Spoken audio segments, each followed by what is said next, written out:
안녕하십니까, 하정훈입니다. 이렇게 좋은 자리에 불러주셔서 감사합니다.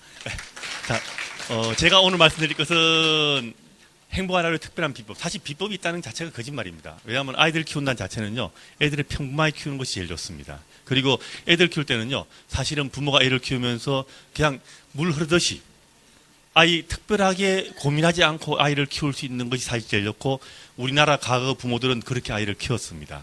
우리나라는 애 키우는 것에 대해서 참 견해들이 다양합니다. 애 잘 키우는 것이 우리나라 강남의 엄마들은 애 공부 잘하면 큰 소리 칩니다. 이게 최고 애 잘 키우는 거라 생각하는 사람도 있습니다. 실제로 그런 건 아니죠. 사실은 애 키우는 것에 대한 개념들이 이제는 바뀌어야 됩니다. 애 키우는 개념들. 그리고 요즘 엄마들은 자기 자신이 클 때 최고로 잘 성공했던 그런 쪽으로 애를 갖다가 같이 키우려고 합니다. 영어 교육. 옛날에 영어 잘하면 성공했지 않습니까? 앞으로는 영어 잘한다고 성공하기 틀렸을 거야, 아마. 이제는 앞으로는 창의적 시대가 오고 협동의 시대가 옵니다. 이제는 영어 하나 잘해가 성공하는 것은 지금 캄보디아에서 한국말 잘하면 성공하는 거하고 마찬가지입니다. 그런 시절이어야겠죠. 자, 부모가 원하는 것이 항상 애들이 원하는 거하고 똑같다고 생각했다는 큰 구다칩니다. 저희들은 항상 애를 키울 때는, 소아과에서 애를 키울 때는요, 항상 평범하게 애를 키우라고 합니다. 애들은 절대 선행 교육도 하지 말고 그 영재 교육도 함부로 하지 말라 그럽니다. 애들은 평범하게 키우다 보면 어느 날 갑자기 영재는 영재처럼 튀어나옵니다. 송곳이 주머니 속에 그냥 들어가 있을 리가 없지 않습니까? 저절로 영재인 것을 알게 되는데, 우리나라는 보통 애들을 영재로 키우려고 노력하다 보니까 애들 다 망칩니다. 그래서 절대 보통 애들은 보통 애들 키우고, 영재가 될 때 영재 타이밍이 늦어도 관계없어요. 그러니까 사실 영재라는 건 1% 있는데 99%가 완전 망하고 있는 게 지금 대한민국입니다. 애들은 따뜻한 마음을 가지고 냉철한 이성이 있고 남들과 잘 어울리고 스스로 행복할 수 있는 아이가 사실은 애가 제대로 된 애들이에요. 그런 애들을 키우는 게 소아과에서 추구하는 아이 잘 키우는 방법이고, 소아과 의사들은 이게 행복한 아이라고 생각합니다. 공부 잘한다는 거 이건 별 중요한 게 아니에요. 그거는 공부 잘하는 애도 있으면 못하는 애 있고, 그 잘하는 애들은 나를 이끌어가는 거고, 못하는 사람들은 뱃을 까는 거고, 그렇게 키우면 되는 거지. 꼭 우리 애가 세상의 리더가 된다 이런 생각은 별로 바람직한 생각이 아니라 이거죠. 잘하는 애들은 잘하게 냅두고 못하는 애는 그냥 뺏어 깔고 서로 그렇게 해서 둘이 서로가 협동되는 생활을 살아가야지, 꼭 전부 다 리더가 되는 세상을, 리더를 키우려고 그러면 나중에 누가 뒤에 따라갑니까? 그 전부 리더가 되면 안 돼요. 자, 그래서 사실 어릴 때가 제일 중요한데, 어릴 때는요, 어떤 거든지 받아들여가 자기 것으로 만들 수 있는 시절입니다. 그래서 애를 키울 때는 3살 버릇 8까지 간다는 거, 두돌 때까지가 애들한테 굉장히 중요한 시절이고, 사실 이 두돌 때까지는요, 어떤 특징이 있냐면, 애들이 육체적 발달하고, 그러니까 육체적 이제 애들이 상태하고, 발달 상태하고, 그 다음에 질병 상태하고, 그 다음에 정서적 상태가 한꺼번에 섞여 있습니다. 디범벅이 돼가지고, 한 가지의 문제가 생기면 다른 거에 영향을 미치고, 그 다음에 상호간에 작용을 하기 때문에 사실 육아라는 분야가 외국서 두돌까지는 되게 소아과사가 보는 이유가, 이 상호관계를 다른 사람들은 이해하기 좀 힘듭니다. 문제가 생겼을 때 해결을 못합니다. 예를 들어 수면교육 하나 잘못되면 애들이 버릇이라든가 모든 게 다 엉망이 돼버립니다. 그 하나 자체를 갖다가 하나씩 따로 할 수가 없는 게 바로 육아라는 분야고요. 그래서 애들 키우려면 어릴 때부터 엄마가 제대로 개념을 갖고 틀을 잡아주고 키우는 것이 사실은 제일 중요하고요. 요즘에 뭐 사람들 프랑스 육아라고 이야기들 많이 합니다. 그런 식 육아를 이야기하는데, 사실 프랑스 육아라는 건요, 우리나라 육아하고 똑같아요. 옛날에 저희 부모님들이 저를 키울 때 했던 거하고 프랑스 육아는 거의 같고, 지금 전 세계 대부분 나라가 그렇게 키우고 있어요. 일부에서 애착 육아를 이야기하면서 무한한 사랑과 욕구 충족 이런 걸 가지고 문제가 생긴 거지, 실제로 대부분의 나라, 아프리카라든가 이슬람권 같은 데는 부모가 절대적 권한을 갖지 않습니까? 그러니까 애들을 갖다가 통제를 철저하게 해주고 애들 버릇을 가르치고 부모가 절대적 우위에 있는 그런 권위를 가지고 애를 키우고 있습니다. 소아과에서는 사실은 부모 행복이 제일 중요하다고 강조합니다. 왜냐하면 애들 키울 때요, 부모가 불행하게 되면요, 아이들은 절대 행복하게 안 자랍니다. 그래서 어떤 경우에도 아이를 키우는 그 순간에도 부모가 1번이에요. 그 다음에 가정이 2번째예요. 가정이 행복해야 애들도 제대로 자라는 거지. 물론 필요성이 많은 3개월 이전에 4개월까지는 애들이 우선일 수 있습니다. 그렇지만 필요성이 제일 중요한 3, 4개월, 육체적인 필요성이 중요한 그 시기가 딱 지나면 그 다음부터는 부모가 우선으로 바뀌어야 됩니다. 돌이 아니고 한 3, 4개월만 돼도 이제 부모가 우선이고, 6개월만 되면 이미 벌써 가정에 애들이 들어와가지고 애들이 가정의 일원으로 바뀌어야 되지, 애가 중심인 가정이 돼버리면 그 집안은 불행하게 됩니다. 절대 행복할 수가 없습니다. 그래서 부모가 행복해야 가정이 행복해지고, 그래야 애들도 행복해지기 때문에 항상 부모는 자신이 행복할 권리가 있다고 생각하고 행복하게 살아야 돼요. 그리고 애들한테 가정의 일원으로서 권리가 있으면 의무도 있다는 걸 동시에 가르쳐야 돼요. 그래서 애들은 항상 부모 말 들어야 될 의무가 있다는 거. 그러니까 부모는 애들의 말을 들어줄 그 의무가 있지만 애들은 부모 말을 반드시 들어야 된다는 것을 꼭 애들한테 강히 가르쳐야 됩니다. 부모 역할이 중요하죠. 부모가 리더가 내가 따라오라 이럴 때 중요한 거지. 애가 애한테 자유를 많이 준다고 해서 애한테 의견을 묻고 애가 선택하게 한다. 어릴 때는요, 그게 굉장히 불안해지고 도리어 애들한테 안정감을 해칠 수 있습니다. 그게 좋은 게 아니라는 얘기죠. 내가 어떤 결정할 수 없는데 외국 여행을 혼자 가라 그러고 혼자 가서 네 마음대로 결정하라. 얼마나 괴롭겠어요, 그게. 애들은 더 합니다. 그래서 애들한테는 부모 역할 확실히 하면 부모가 틀을 잡아주고 그 틀 안에서 애가 자유롭게 살게 해주는 건 애들은 더 안정감을 느끼고 더 자기 자존감이 세지고 미래를 위한 투자를 더 많이 할 수 있는 거지. 이 자기가 많이 불안해버리면 내가 부모의 사랑을 얻거나 내가 안정감을 느끼기 위해서 그 에너지를 다 써버립니다. 그러면 결코 애도 불행하고 부모도 마찬가지로 힘든 상황이 발생할 수 있다는 거죠. 그래서 애들을 키울 때는요, 항상 가정에서 틀을 잡아줘야 돼요.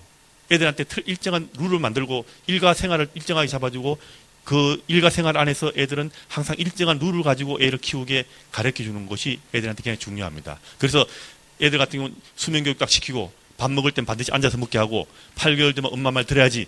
이것을 갖다가 반드시 애들한테 가르쳐야 됩니다. 그런 틀 안에서 애들은 자기가 할 수 있는 자유로운 생활을 갖다 해나가는 것이 중요하고, 어릴 때 가정의 틀을 지킬 수 있는 애들이 나중에 유치원에 가서 선생님 말도 잘 듣고 유치원의 룰도 지킬 거고 사회에 나가면 법을 지킬 거 아닙니까?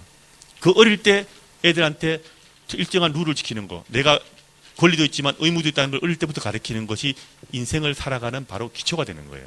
그걸 어릴 때 가정에서부터 가르친다는 거예요. 가정에서 못 가르친 걸 어떻게 배우겠습니까? 그래서 인성교육 모든 것은 어릴 때 가정에서 바탕이 되면 그 다음에 쉬워요. 근데 어릴 때 바탕에서 바탕이 되지 않으면 우선 말 안 듣고 버르장머리 없는 애를 갖다가 유치원에서 받으면 아까 무슨 이상한 엄마라고 했죠. 그런 애들 키우려고 그러면요, 유치원 쌤도 100배 힘들어 죽으려고 그래요. 그래서 그런 걸 가르치는 것보단 애가 어릴 때 말 잘 듣고 이러면 그 다음 교육 효과도 훨씬 더 좋아진다는 거예요. 어릴 때 모든 것이 다 길을 잡아주고 갈 길을 정해주는 것이 굉장히 중요하다는 거예요. 그리고 가정의 룰을 지키게 하는 대신에 부모 자식 간에 항상 권위가 있어야 되고 애기는 부모 말을 들어야 되고 그 다음에 부모는 애기의 인생을 책임진다는 그런 역할 분담이 명하게 된다는 거예요. 그래서 부모의 권위 그러면 상당히 우리나라 사람들은 지금 권위? 그거 나쁜 거라 생각하지만 실제로 인류 역사상에 부모의 권위가 없었던 데가 없습니다. 로마 시대 같으면 자식이 원로원 의원이라도 부모는 항상 매질할 수 있는 권리가 있고 노예로 팔 수 있는 권한이 있었습니다. 그만큼 부모의 권한은 인류 역사상에 절대적이고요. 그럼 인류만 그렇습니까? 지금 동물 세계 보세요. 동물왕국에서 무리에서 제일 대장의 권한은 막강하죠. 말 안 듣는 사람, 말 안 듣는 동물들은 물어 죽일 수도 있고 집단에서 추출할 수도 있습니다. 이게 가장 자연적이에요. 무리에서는 항상 대장이 있고 그 밑에 다른 사람이 있고 그 위계 질서가 명확하게 있는 것이 바로 가장 자연적인 현상이에요. 우리 가정에서도 옛날에 인류 역사상에 그리고 가정에 있었던 수많은 역사상에 최근 50년을 제외하고는 항상 리더가 있고 애들은 자식과 부모의 권한 역할이 분당이 명하겠습니다. 최근에 그게 많이 깨져가 있어가지고 자식이 왕처럼 돼가고 있는 게 우리나라하고 몇몇 나라의 현실이지만 아직도 대부분의 나라에서는 자식보다 부모의 권한이 훨씬 더 셉니다. 이슬람 같은 지역에서 자식이 부모한테 대들고 가능할까요? 아마 그게 안 될 거예요. 아마 아프리카 같은 나라에서 가능할까요? 후진국이나 이런 나라에서일수록 부모의 권한은 점점 더 강합니다. 뭐 프랑스 육아 많이 보셨겠지만 프랑스에서 부모의 권한은 절대적이죠. 그런 나라들이 아직까지 프랑스 육아가 이제 뜨고 있지만 실제로 그것이 원래 육아의 원형을 유지하고 있는 거예요. 선진국 중에서. 그게 새로운 육아법이 아니에요. 옛날부터 있던 육아인데 프랑스는 한동안 학생혁명 이후에 자식한테 권한을 주다가 다시 원형으로 돌아간 거라고 생각하시면 됩니다. 그래서 요즘에 미국 사람이 보기에 그게 대단한 것처럼 보이지만 실제로 저희가 클 때도 다 그렇게 키웠고 그게 우리나라 육아도 똑같이 그런 식으로 부모가 절대적 권한을 갖고 애를 키웠다는 거예요. 그래서 위계 질서는 확실해야 되고 그렇지만 다만 부모의 권위라는 것은 무대포적인 권위가 아니고 방상 교양적인 권위라 그러죠. 부모가 교양이 있으면서 애한테 자식의 말을 들어주면서 확실하게 자기 권위를 내세우는 그런 권위가 진짜 제대로 된 부모라 이거예요. 결정은 부모가 해야 되고 애기 의견을 들어줄 수 있지만 결정은 반드시 부모가 해야 된다. 이런 것들은 잊어서는 안 되는 거예요. 내버려두고 애기한테 결정을 미루게 되면요. 애기들은 자기를 책임질 사람이 없다고 생각할 수 있어요. 그래서 애들이 불안해집니다. 그래서 확실하게 부모가 리더 역할을 해주는 것이 애들을 더 안정되게 키울 수 있고 애들이 그 속에서 행복을 느낄 수 있다는 거예요. 그러고 자기 발전을 할 수 있다는 거죠. 신뢰할 수 있는 인생의 가이드로서 부모가 돼야 된다는 겁니다. 그리고 부모가 당당해 주는데 우리나라 부모들은 좀 소극적이에요. 내가 해주는 거에 대해서 항상 당당해야 되고 내가 어떤 걸 하든지 간에 너가 나한테 감사해야 된다. 이렇게 해야 돼요. 예방주사 놔줄 때도 우리나라 엄마들 아이고 미안해 그럽니다. 왜 미안한데요? 와가지고 아빠 참아야 돼. 당당하게 하면 그 애가 더 쉽게 받아들여요. 우리나라 엄마들은 그걸 넘어가지고 선생님 떼찌 그러잖아요. 남한테 책임을 미루는 거예요. 그런 식을 하게 되면 애들이 남한테 모든 걸 남의 비난을 하게 되기 때문에 그런 식으로 하면 안 돼요.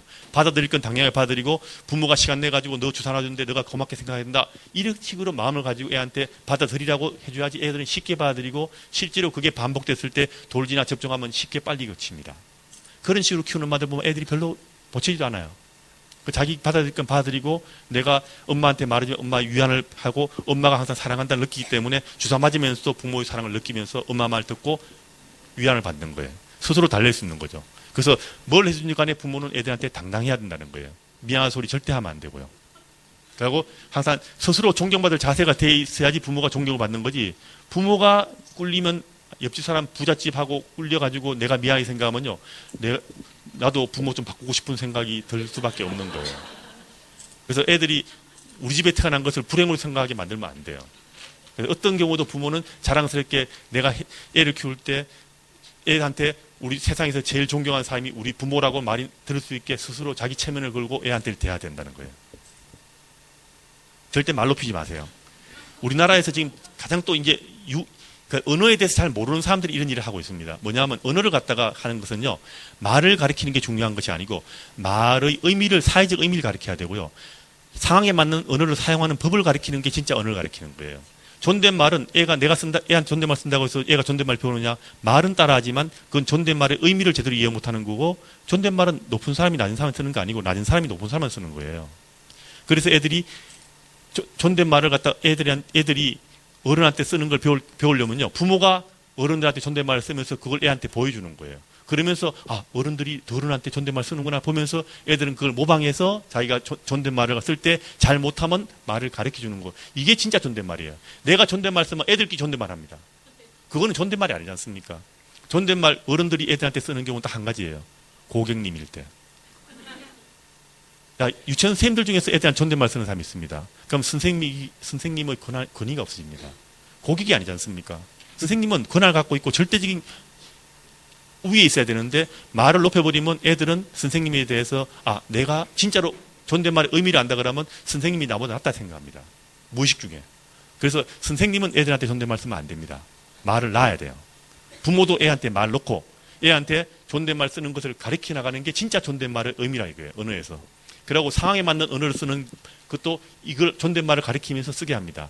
우리가 상황에 맞는 언어를 쓰는 것은 애들 두뇌 발달이 굉장히 중요하고요. 그것은 나중에 가르칠 수가 없어요. 어릴 때 언어를 가리키면서 저절로 익히게 하는 게 제일 중요하고 어른들이 어른한테 존댓말 쓰는 걸 보여주고서 애한테 존댓말 쓰게 가르치는 거. 이게 중요하다는 거예요.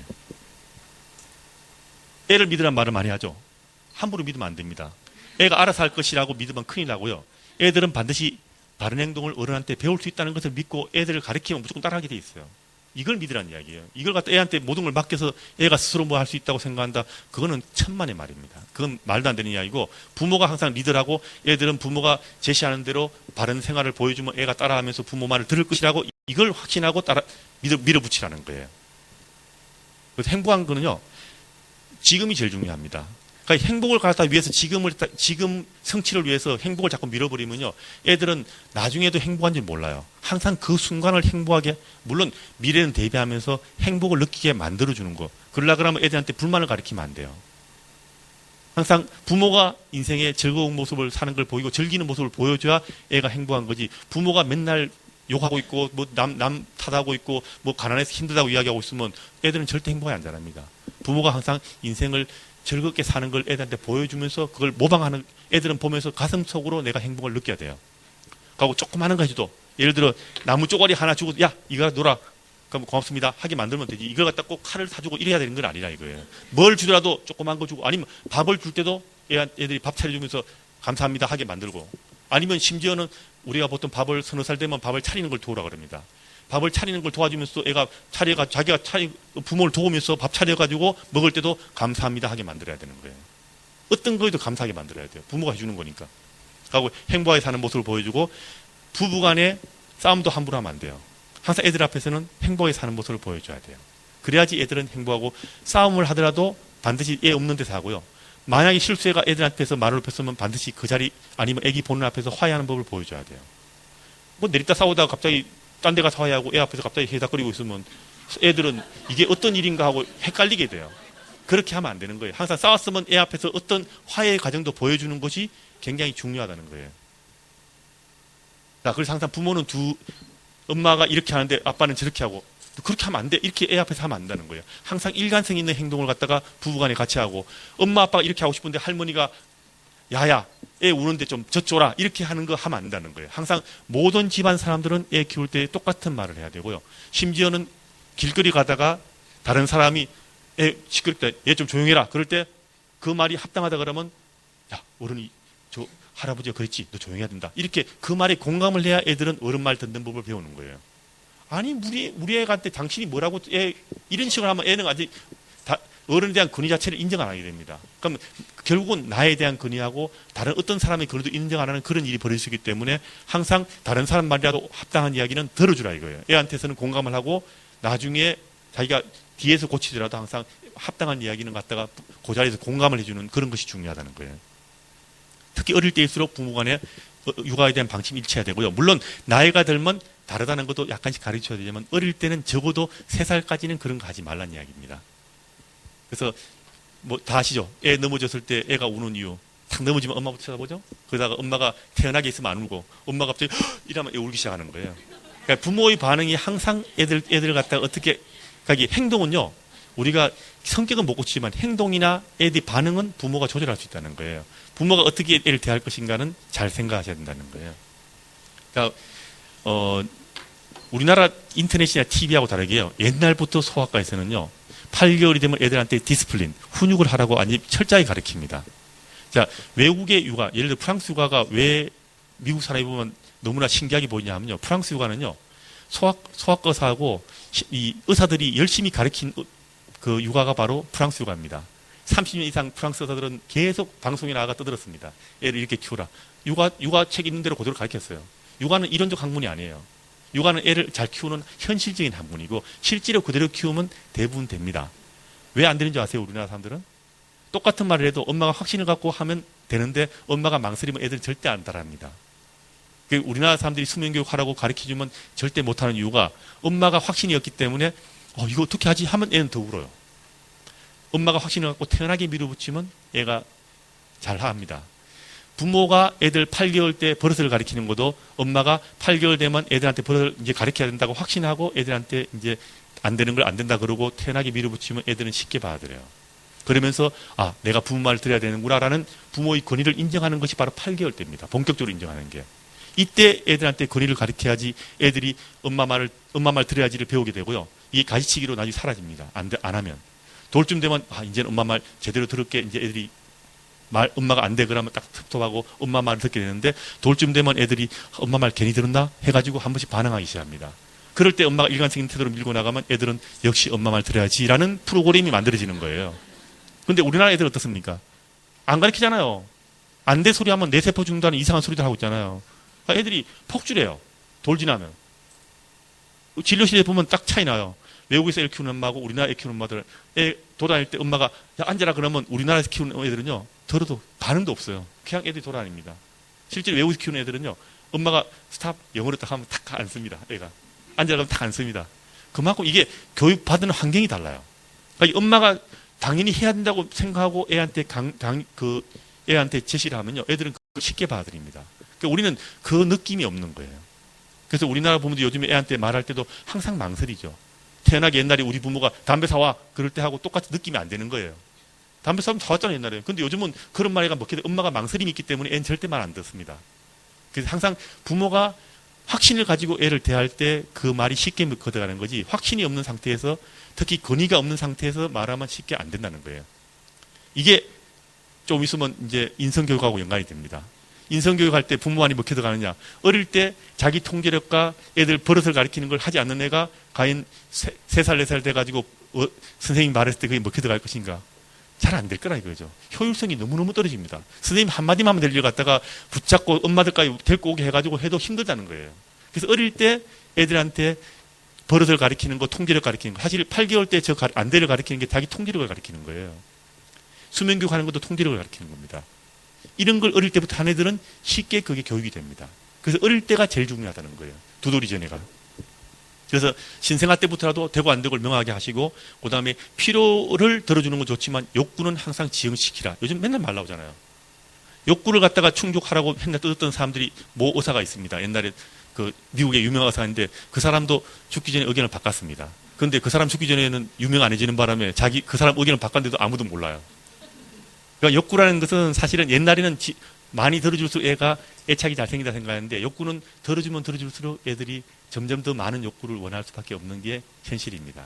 그래서 필요성은 들어주되 욕구를 지연시키라는 이야기들 요즘에 참 많이 하는 겁니다. 그래야지 애들이 내가 하고 싶은 거 지연시키면서 내가 참을성을 기르고, 아까 마시말로 테스트 나왔지만 그런 것들이 다 자기 통제력을 기르는 굉장히 중요한 방법입니다. 그래서 어릴 때부터 안 되고 되고 명하게 하고 내 마음대로 할 수 없다는 것을 어릴 때부터 가르치는 게 중요하다는 이야기예요. 그래서 생활의 틀과 리듬을 잡아주면 이 욕구의 통제라는 게 쉬워진다는 거예요.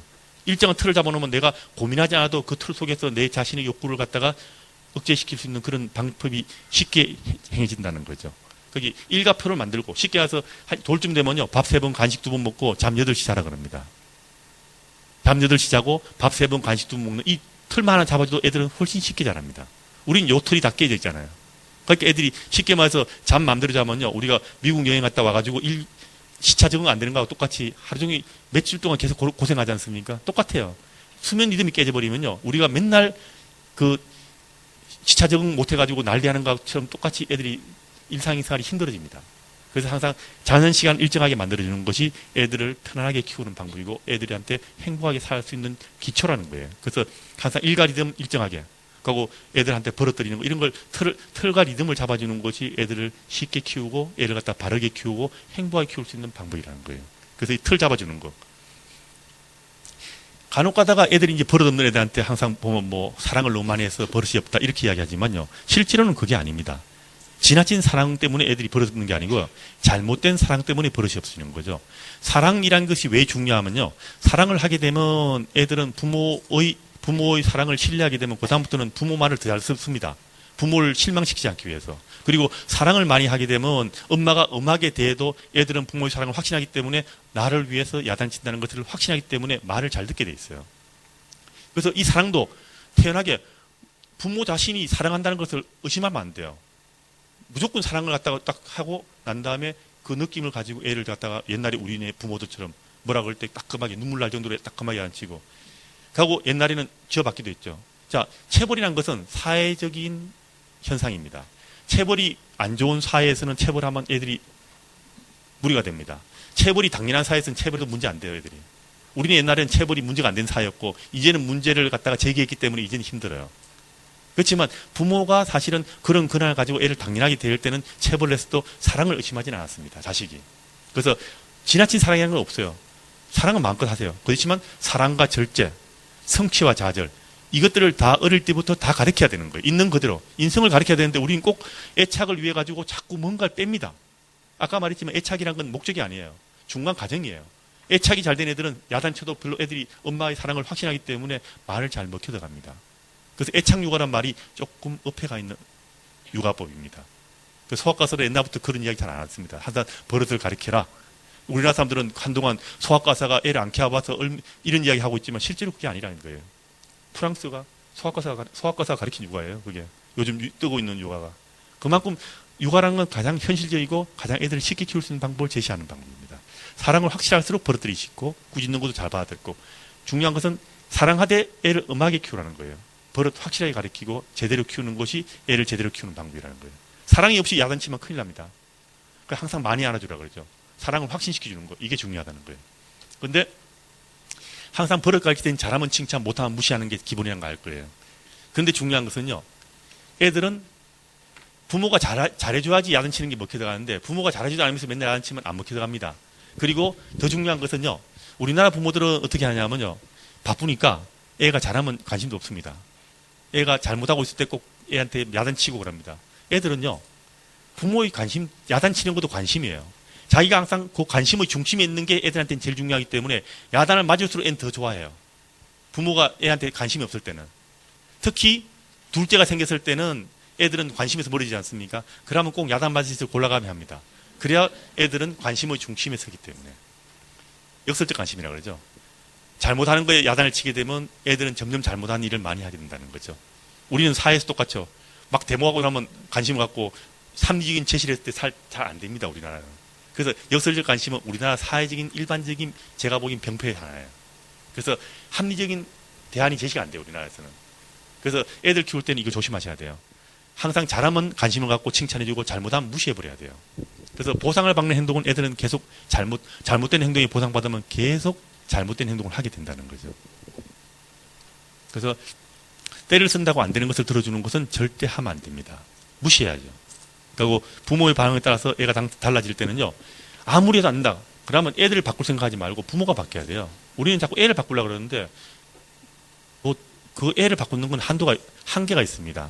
그래서 아무리 해도 안 된다. 그러면 일단 부모가 내가 잘못한 게 아닌가 생각하고 내가 애를 대한 태도를 바꾸는 게 그 부모가 바뀌는 게 첫 번째라는 거예요. 라고 문제 해결을 갖다 하려고 애 대한 고치기 시작할 때는요. 한 2, 3주간은 상황이 더 나빠진다는 거예요. 그래서 우리나라 사람들은 요 상황을 나빠지는 것을 못 견디고 또 다른 방법을 씁니다. 온갖 방법을 다 쓰면 더 나빠집니다. 내가 우리 육아 상담할 때 제일 안 되는 게 온갖 방법 다 써봤다는 사람. 그럼 걔는 나빠질 수밖에 없어요. 안 돼요. 온갖 방법 쓰면 안 되고 어떤 방법이든 한 가지 특혜가 밀어붙여야 되는 거예요. 그러면 대개의 경우는 엉터리 방법을 쓰지 않으면 대개 길은 다 통하게 돼 있습니다. 그래서 한 가지 방법을 확실하게 하는데 애가 상태가 나빠졌을 때 나빠진다고 포기하면 안 되고 이때 태어나야지 엄마가 망설이고 있으면 희망 고문을 하는 거예요.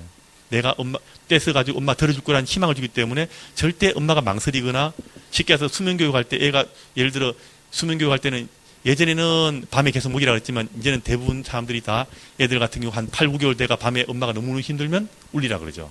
이럴 때 보고 있으면 더 울어요. 엄마가 저는 한마디로 디비 자라 그럽니다. 옆에서. 디비 자고 있으면 애들이 엄마가 디비 자고 있다고 느끼면 쉽게 자는데 엄마가 보고 있으면 계속 울어요. 2시간이고 3시간이고. 그걸 희망 고문이라고 그래요. 그걸 하지 말라는 거예요. 그래서 사랑받는 아이가 그냥 중요한데 자 사랑을 받을 때 항상 우리나라 엄마들은 아니 어떻게 네가 내 마음을 몰라주냐 그러지만 애들은 원래 부모 마음을 모릅니다. 어떻게 알겠어요? 몰라요.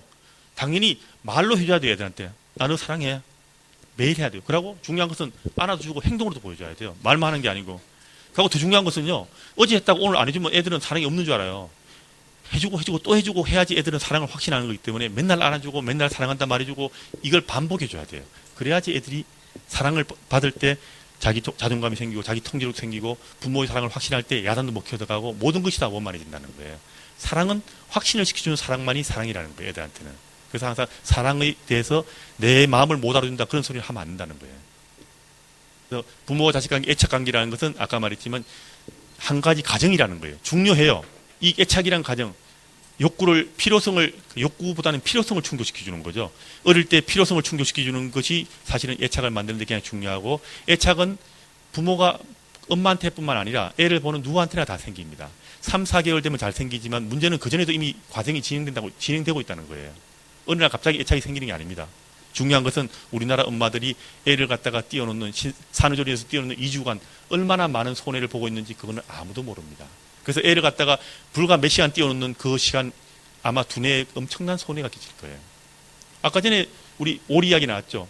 그래서 우리가 애들이 태어날 때 처음 본 사람을 따라간다고 한 우리가 인스팅트, 우리가 그 직관이라는 게 있는데 애들은 태어나가지고 산후조리원에서 2주 동안 남들 우는데 빽빽거리고 우는 속에서 방치되고 있는 거잖아요. 그럼 걔한테 얼마나 많은 심적인 타격을 줄지는 우리는 아무도 모르는 거예요. 그걸 우리나라가 지금 하고 있다는 거예요. 놀라운 이야기예요. 그러면 우리가 인성교육을 할 때 사실 신생아 시절에 산후조리에서 엄마가 24시간 봐야 되는 이거부터 사실은 강조해야 돼요. 띄워놓는 것 자체가 엄마한테도 굉장히 마이너스예요. 부모로서 애를 이해를 못하게 됩니다. 아까 말했지만 육아 모드로 안 가고 회복 모드로 와버리기 때문에. 그럼 이런 엄마가 애를 아주 잘 볼 수 있느냐? 아닙니다. 그리고 애 키우기 너무 힘들어져요. 회복 모드로 와버리니까. 우선 아기가 배고파서 먹는 것도 이해 못합니다. 산후조리 있던 엄마한테 애 배고픈 때 먹이세요 그러면 배고픈 게 뭔데요? 라고 말합니다. 왜냐하면 산후조리 있으면 시간 맞춰 먹이니까. 여러 명을 보니까. 그러니까 애들 키울 때는 엄마가 하나 맡김으로써 엄청난 문제가 발생하고 있다는 거예요. 그래서 그거는 여러분들이 만약에 인성교육을 한다 그러면 이 문제부터 해결을 해야 됩니다. 산후조리에서 엄마가 무조건 산후조리 하지 말라가 아닙니다. 24시간 모여동실하면서 애하고 리듬을 맞추면서 애기를 이해하고 같이 있으면서 애를 이해하는 그 첫 단계가 바로 같이 있는 거예요. 애들 키울 때는요. 애착은 대하는 질이 중요합니다. 그렇지만 사랑이나 애들이 교육은요. 같이 함께하는 시간이 더 중요해요. 그래서 많은 사람들이 뭐 애 볼 때 뭐 양보다 질이 중요하다 그러는데 그건 애착의 하나님이 아니고 실제로 부모가 애를 봐주는 시간이 애를 갖다 잘 키우는데 절대적으로 우리가 중요합니다. 그래서 항상 애한테 줄 수 있는 제일 큰 선물이 뭐냐? 부모의 시간이에요. 그래서 부모가 같이 하는 시간이 중요하기 때문에 사실은 육아휴직을 갖다 그렇게 강조하고 외국에서는 휴직을 2년씩 하게 하는 게 바로 부모가 보육에서는 부모가 할 수 있는 일을 대시 못하는 게 꽤 있습니다. 그러니까 그 역할을 갖다가 부모가 해야 되기 때문에 시간을 확보하기 위해서 길을 쓰고 육아휴직까지 시키는 게 바로 그런 이유입니다. 같이 있는 시간이 중요하다는 거예요. 그래서 항상 필요는 적극적으로 들어주는데 욕구는 지연할 수 있으면 지연하고 그 다음에 안 들어줘도 상관없는 건 안 들어줘도 됩니다. 자, 욕구의 지연을 위해서 이제 소아과에서 강조하는 방법이 항상 이제 좀 큰 애들이 두돌 세돌 되면 애들이 식사 3번 간식 2번 하잖아요. 그죠? 그러면 간식 시간에 되기 전에 과자를 주고 난 다음에 야, 이 간식 시간에 먹으라 하고 기다리게 합니다. 욕구의 지연. 그런 방법들은 아주 간단한 방법 중에 하나예요. 그래서 애들한테 평소에 욕구의 지연을 시키는 방법들 애들 키울 때 원래 그전부터 합니다. 사실은. 그전부터 가르치지만 우리가 일상적으로 과자를 갖다가 주고 과자를 다음 간식 시간까지 먹지 않고 기다리게 하고 간식 시간에만 먹게 하고 이런 것들이 어찌 보면 너무나 당연한 욕구의 지연을 가리키는 방법이고 그게 마시멜로 테스트 그런 거 할 필요 없어요. 이것만 잘하면 되는 거예요. 이것만 잘하면 마시멜로 테스트 안 해도 됩니다. 그래서 항상 식사 시간, 간식 시간 외에는 먹을 걸 안 먹게 하고 과자를 갖다 주더라도 반드시 그 간식 시간 때까지 식사 시간 때까지 기다리게 하는 거. 이게 굉장히 중요하다는 거예요. 그리고 애착을 잘 만드는 건 애기한테 올리하면서 요즘에 부모하고 애들끼리 막 떠들고 이야기하고 그러니까 애들하고만 이야기합니다. 엄마하고 애하고 이야기하고 아빠하고 애하고 이야기하고 정작 엄마 아빠는 대화도 별로 안 하는 집이 많습니다. 그거는 애착이 생기지 않습니다. 그거는 가짜 애착이 생기는 거죠. 진짜 애착은 부부가 행복하게 살면서 행복한 가정 속에서 애한테 사랑으로 대해야만 진짜 애착이 생기는 거예요. 그 애착 중에서 물론 애기는 어떻게 봐줘도 무조건 애착이 생깁니다. 애착은. 심지어 패도 애착이 생깁니다. 그렇지만 그거는 제대로 된 애착이 아니죠. 마찬가지로 부부간이 행복하지 않으면서 애한테 생긴 애착 자체가 진짜 좋은 애착이냐? 그건 아니라 이거예요. 그래서 부부간이 행복하게 사는 모습을 보여주고 진짜로 부부간이 사랑하는 아까 일 같은 것도 마찬가지. 엄마가 자기 행복한 일을 하고 있을 때 애를 볼 때 진짜 그것은 애착이 생긴다는 거예요. 그래서 저는 엄마가 자기 자신의 성취를 위해서 일하는 걸 반대는 안 합니다. 그렇지만 항상 자식을 위한 시간은 꼭 빼두라 그럽니다. 그리고 엄마가 지금 애들 키울 때 우리나라하고 외국하고 차이점이 뭐냐면요. 우리나라는 엄마가 직장 나가면 7시, 8시 옵니다. 외국 사람들은 5시 되고 오죠. 애기하고 같이 할 수 있는 시간이 많이 여유가 있습니다. 언어 같은 경우는요. 주당 41시간 이상의 대화를 들어야 애가 모국어가 발달합니다. 주당 41시간. 엄마 아빠 대화가 하루에 평균 6시간이 돼야 돼요. 그 최소 시간이에요. 모국어 교육의 최소 시간이 하루 6시간이에요. 근데 우리나라에 지금 부모들이 직장 나가는 엄마들이 애한테 6시간의 대화 시간을 보장할 수 있느냐? 아니잖아요. 실제로 애들이 한국말 모르는 애가 너무너무 많아요. 우리나라에 지금. 애들은 지능이 먼저 발달합니다. 항상 그래서 지능이 발달하기 때문에 말을 갖다 배울 수 있는 거고 들은 것을 갖다가 내면화해가지고 말로서 만드는 거예요. 그래서 원래는 주당 41시간 대화를 들으면요. 애들은 1년 되면 엄마 아빠하고 1년 반 되면 단어 연결하면서 어휘 폭발이 옵니다. 그러면서 두 달 되면 애들이 문장을 연결하면서 진짜 이제 말을 들어가는데 문제는 그 전에 벌써 두뇌는 벌써 이미 다 언어 중추가 발달하고 사고력이 발달하고 언어에 대한 기초가 이미 만들어지고 문법에 대한 기초까지 다 만들어진다는 거예요. 들으면서. 그래서 복잡한 대화를 많이 들으면 애가 머리가 좋아진다는 게 얼마 전 뉴욕타임이 나왔지 않습니까? 그래서 항상 대화를 많이 듣게 하는 게 중요한데 우리는 직장 나가는 엄마들이 이 주당 41시간 대화를 보장을 못합니다. 게다가 엄마가 직장 나가면 보상으로서 애를 데리고 또 놀러 갑니다. 좋은 데 간다고. 키즈 카페 데리고 가고. 그러면 더더욱이 사람 간의 관계를 갖다 할 시간이 더 없어집니다.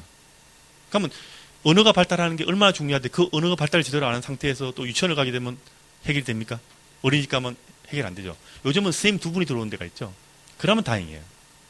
어저께도 유치원 선생님 두 분이 오셨길래 제가 어떤 게 중요하냐 그럴 때 유치원 선생님 두 분이 항상 애들 반에 들어가서 두들고 잡담을 하고 놀으라 그랬어요.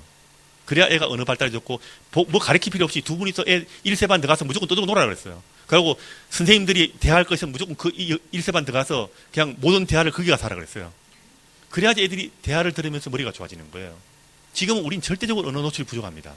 특히 유치원에 있는 애들이, 어린이집에 있는 애들이. 특히 0세, 1세 애들은요, 언어 노출이 거의 안 되고 있어요, 지금. 엄마가 늦게 들어오니까. 그래서 대화 차라리 떠드는 게 더 나아요. 그래서 모든 사물을 갖다가 그 방에 들어가서 엄마들, 선생님과 이야기할 때도 그 방 가서 하라 그랬어요, 애들 방에 가서. 그래야 언어 노출이 더 잘 될 거 아닙니까? 그래서 애착을 갖다가 중요하지만 중요한 과정이라는 거. 그래서 애착이 왜 중요하게 됐냐면 사실 이런 문제입니다. 애착을 강조한 사람들은 쉽게 이렇게 생각하면 그분들은 이제 정신과 선생님들 같으면 애착이 문제가 된 애들을 많이 봅니다. 중요하죠. 맨날 고장나니까. 그런데 이게 차를 만드는 걸 보면 차를 수리하는 사람은 고장나는 부분이 중요하죠. 차를 만드는 사람은 어때요? 고장나는 부분만 잘 만들어야 돼요? 그건 아니잖아요. 애를 키우는 것은 차를 만드는 작업이나 똑같아요. 기초를 하는 거예요. 고장나지 않은 부분도 잘 만들어야 차가 훌륭한 차가 되는데 우리는 잘 나는 그 애착이라는 부분만 너무 강조하다 보니까 나머지 부분을 너무 소홀히 하고 있는 건 아닌가 한번 생각해 봐야 됩니다. 애착만큼 중요한 것이 아까 말했지만 성취와 좌절, 애착이 사랑이 중요하면 절제도 중요하고 좌절도 가르쳐야 되는 거예요. 애들한테는 그 모든 것을 다 가르치는 것이 인생을 가르치는 거고 특히 좌절을 가르치는 것이 얼마나 중요합니까? 애들 키울 때. 여러분들은 어릴 때 부모한테 많이 들어봤죠. 아 시끄러 안 돼. 많이 들었잖아요. 그럴 때 누가 뭐 좌절했습니까? 그러면 또 의지 한국인처럼 해가지고 또 엄마한테 해달라고 그러고 계속 그랬지 않습니까? 좌절을 갖다 안 했어요, 우리 때는. 하도 많이 들어가지고. 요즘 애들 어때요? 안 돼 소리 하면 뒤집어집니다. 엄마가 안 돼 소리 하진 않으니까. 그걸 들어주는 게 마치 좋은 육아처럼 생각하는데 차라리 안 돼 소리를 해가지고 애들이 좌절을 가리키는 것이 훨씬 더 중요하다는 거예요. 전 세계 모든 나라 사람들은, 대부분 나라 사람들은 자식한테 안 되는 걸 안 된다 그래요. 그걸 왜 말 못 하는데요? 그래야지 애들이 안 되는 걸 안다고 들어야지 내가 부족한 걸 스스로 메우거나 아니면 다시 재정비해가지고 부모한테 또 요구합니다. 그게 인생이에요. 그 인생을 가르쳐야 되는 거예요. 그래서 애들한테는 항상 시간을 같이 놀아주고 하고 투자를 하세요. 놀아주는 게 제일 중요해요.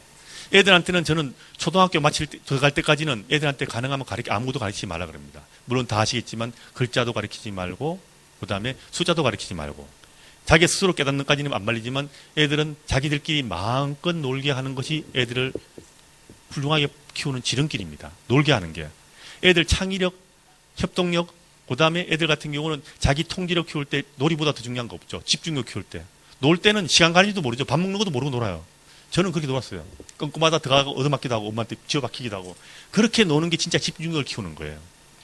어릴 때 저는 사실 제가 고등학교 1학년 때 170등 넘었습니다. 전교에서. 요즘 같으면 서울대는 그냥 아무도 못 갑니다. 전 열심히 놀았어요. 놀았으니까 제가 또 2년 동안 죽으라고 또 했습니다. 한번 서울대 들어왔어요. 지금 같으면 불가능한 이야기죠. 그렇지만 그렇게 놀아보았기 때문에 누구만 아침에 공부하다가 아침에 해 뜨는 거 딱 보고 공부를 그만둘 수도 있습니다. 그렇게 집중이 가능해요. 놀아봐야지. 놀아보지 않은 사람들은 그게 불가능해요. 그래서 어릴 때 마음껏 자기가 좋아하는 일을 마음껏 하게 가르치는 거예요. 그것이 사실은 인생이 굉장히 중요하고 어릴 때 노는 것이 중요하고 놀 때 부모들도 역시 마찬가지. 애한테 뭘 해준다고 가르친다 생각하는 것보다 같이 놀아주면 돼요. 제일 중요한 시간인데 시간을 갖다 어떻게 쓰느냐. 애랑 같이 놀아주는 게 중요하다는 이야기예요. 그게 가장 중요한 거고요. 그래서 항상 애들한테 모든 거 다 들어주지 말고 조금 부족한 듯이 장난감도 너무 많이 사주지 말고 배도 살짝 고프게 사랑은 넘치게 해주지만 나머지는 항상 조금 부족한 듯이 해주는 것이 애들이 항상 자기 필요를 갖다가 조금 부족할 때는 항상 그걸 채우기 위해서 노력하게 됩니다. 그래서 너무 많은 걸 들어주지 말라니. 장난감 이렇게 바리바리 싸놓고 주지 말라는 이야기예요. 한두 개만 딱 주고 장난감 이것저것 다 사주면 우리 시절에는 나무 쪼가리 하나 가지고 칼도 되고 총도 되고 비행기도 되고 다 됐잖아요. 이런 창의력을 키울 수 있는데 모든 걸 다 사주면 그런 건 안 돼요. 그래서 항상 뭔가 부족한 듯이 애를 키우라는 게 중요하다는 거 잊지 마시고. 그러고 항상 배부르게 하면 요즘에 밥 주세요라는 말 들어본 적 있어요? 애들한테? 없잖아요. 배들이 다 부른 거예요, 애들이. 그래서 애들 같은 경우는 항상 배부르지 않게 항상 약간 시간 되면 앞에서 밥 주세요라가 그게 돼야 돼요. 그래야 애들은 제대로 자기 항상 엄마한테 그 밥 달라고 요구하면서 애가 밥 먹는 흥미가 생기는 건데 우리는 항상 배불러서 쫓아다니면서 먹여주는데 그렇게 하면 애들은 안 됩니다. 항상 밥 먹자 한마디만 하면 애가 쫓아와야 되고요. 두 번 말하면 안 돼요. 일단 두 번을 말하면요. 첫 번째 말할 때 무시해버립니다. 그래서 한마디 딱 하고 난 다음에 그 다음 두 번, 세 번 말해가 애 말 듣는다 그러면 그건 하면 안 돼요. 그 다음부터는 치워버리면 돼요. 그래야 배고파, 말 들을 때마다 나타나는 거죠. 다음 밥 먹을 때까지 밥 먹을 게 없다고 생각하면 옵니다. 간단한 이야기. 그건 아예 육아에서 아예 철저하게 가르치는 거예요. 특히 세 번 넘어가면 안 된다 그러죠. 세 번, 네 번 넘어가면 애가 세 번째까지 반응도 안 합니다. 그래서 한 번에 끝내고 두 번까지는 봐줄 수 있지만 절대 세 번 넘어가지 말라 그럽니다. 10번 불러서 애가 온다 그러면 이미 잘못하고 있는 거죠. 그거는. 그래서 절대 애한테 우리가 애들 이제 키울 때는 또 이제 바로바로 반응하지 말라는 것은 욕구에 대해서 바로 반응하지 말라는 이야기고 필요는 바로 반응해 줘야 됩니다. 그래서 이런 것들 설명해 주면서 애한테 이제 자기 스스로 해결할 기회를 주는 거. 수면도 마찬가지고 모든 것들 다 스스로 해결할 수 있는 기회를 주는 것은 굉장히 중요하고요. 엄마들이 기본적으로 어떻게 애가 엄마 말 안 들어 이 느낌을 가지고 애를 대해야 돼요. 우리나라 사람들은 얘가 엄마 말 들을까요? 이렇게 생각하면 절대 못한다는 거예요. 기본적인 대하는 태도 자체가 자식이 부모 말 듣는다는 확신을 가지고 애를 대해야 되는 거예요. 통제력 이야기 다 하시고 노는 게 제일 중요합니다. 놀아야 애들이 두뇌가 발달하고 창의력이 발달하고 통제력이 키워지고 그 다음에 애들 같은 경우는 집중을 할 수 있는 그런 걸 다 피우는 거고 이 놀면서 애들은 잘 놀고 나면 기분 좋잖아요. 성취감. 얼마나 중요한데요. 이런 것들이 외국에서 진짜 비싼 유치원에서는 이렇게 하고 있습니다. 역할극. 근데 그거 다 우리 옛날에 다 하던 거예요. 공짜로 다 하던 거고 야단마이도 하는 거였는데 맨날 깜깜할 때까지 놀면서 했는데 그렇게 노는 게 제일 중요해요. 그래서 항상 애들 키울 때는 자기 애들끼리 통제받지 않고 노는 것이 제일 중요하다. 이게 미국 소아학회가 가장 강조하는 1번이에요. 애를 잘 키우는 1번. 애들끼리 또래끼리 같은 애랑 통제받지 않고 매일 놀게 하라. 이게 가장 중요하게 강조하는 거예요. 육아에서. 그래서 애들 놀면서 다 발달하니까 놀게 하고 또래랑 매일 놀게 하는 거. 사실 유치원이라는 상황은요. 통제받는 상황이에요. 유치원에서 놀더라도 항상 예를 들어 유치원에 하루 종일 반 있다 그러면 애들끼리 딱 놀게 하고 절대 타치 안 하는 그런 시간을 갖다 꼭 2시간 이상 줘야 돼요. 타치 안 하는 시간을. 자기들끼리 피 안 나면 간섭하지 않는 거. 그 시간을 갖다가 그냥 애들끼리 찌지고 뽑고 싸울 때 간섭하지 않는 시간. 싸울 때 간섭하면 그건 통제받는 상황이에요.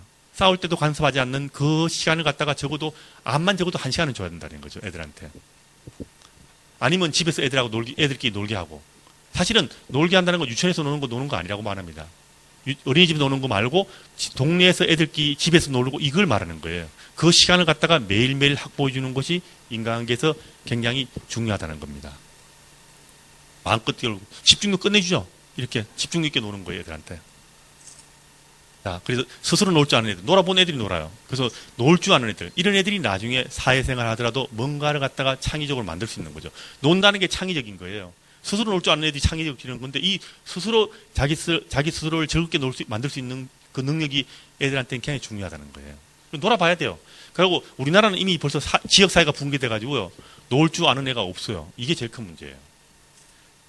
원래 옛날에는 어린이집 가는 애가 한 3분의 1 되고 노는 애가 한 3분의 2 되면요. 어린이집에서 하루 종일 있다가 다른 애하고 놀 때 그걸 모방해서 놀아요. 그런데 이미 우리는 엄마들만 애 키우는 게 무너진 게 아니고요. 애들이 어떻게 노는가에 대한 놀이 방법들이 다 사라지고 있어요. 요즘 애들 같이 있으면 뭐합니까? 옛날에 우리 시절 하던 거 안 하잖아요, 지금. 놀 줄 모르니까. 그 방법이 사라지고 있는 거예요. 노는 것이 다 무너진 거예요, 지금 이제. 어떻게 노는가 그 방법을 다시 우리나라 사회에 도입하려고 그러면 또 이게 또 누가 또 연구회가 또 다 도입해야 되고 옛날에 다 누구나 다 하던 이런 자치기 이런 것도 다 가르쳐야 돼, 애들한테 요즘에. 그게 비극이죠, 지금. 하나도 안 하잖아요. 길거리 그래 하는 거 하나도 없어요, 애들이. 아무도 몰라요, 이제는. 유치원 선생님들한테 꼭 부탁드리고 싶은 것은 가르치지 마세요. 육아로 볼 때는요, 이거는 가르치는 건 안 됩니다. 애들은 놀게 해야 되고 지식을 가르칠수록 지혜가 사라집니다. 특히 영어를 가르치는 건 절대 하는 건 권장하지 않습니다. 애들한테 다른 언어를 가르치는 것은요, 애들이 그 시간에 창의력과 두뇌가 발달하고 이런 사고력을 키우는 시기에 완전 망하는 거예요. 영어를 일찍 가르치면 좋은 거는요, 모국어일 때예요. 그걸 갖다 이제 암묵적 교육인데 부모가 외국인이거나 아니면 외국인 살 때는 일찍 가르쳐서 좋습니다. 교육으로서 명시적 교육을 가르칠 때는요, 초등학교 좀 돼 가르쳐야 돼요.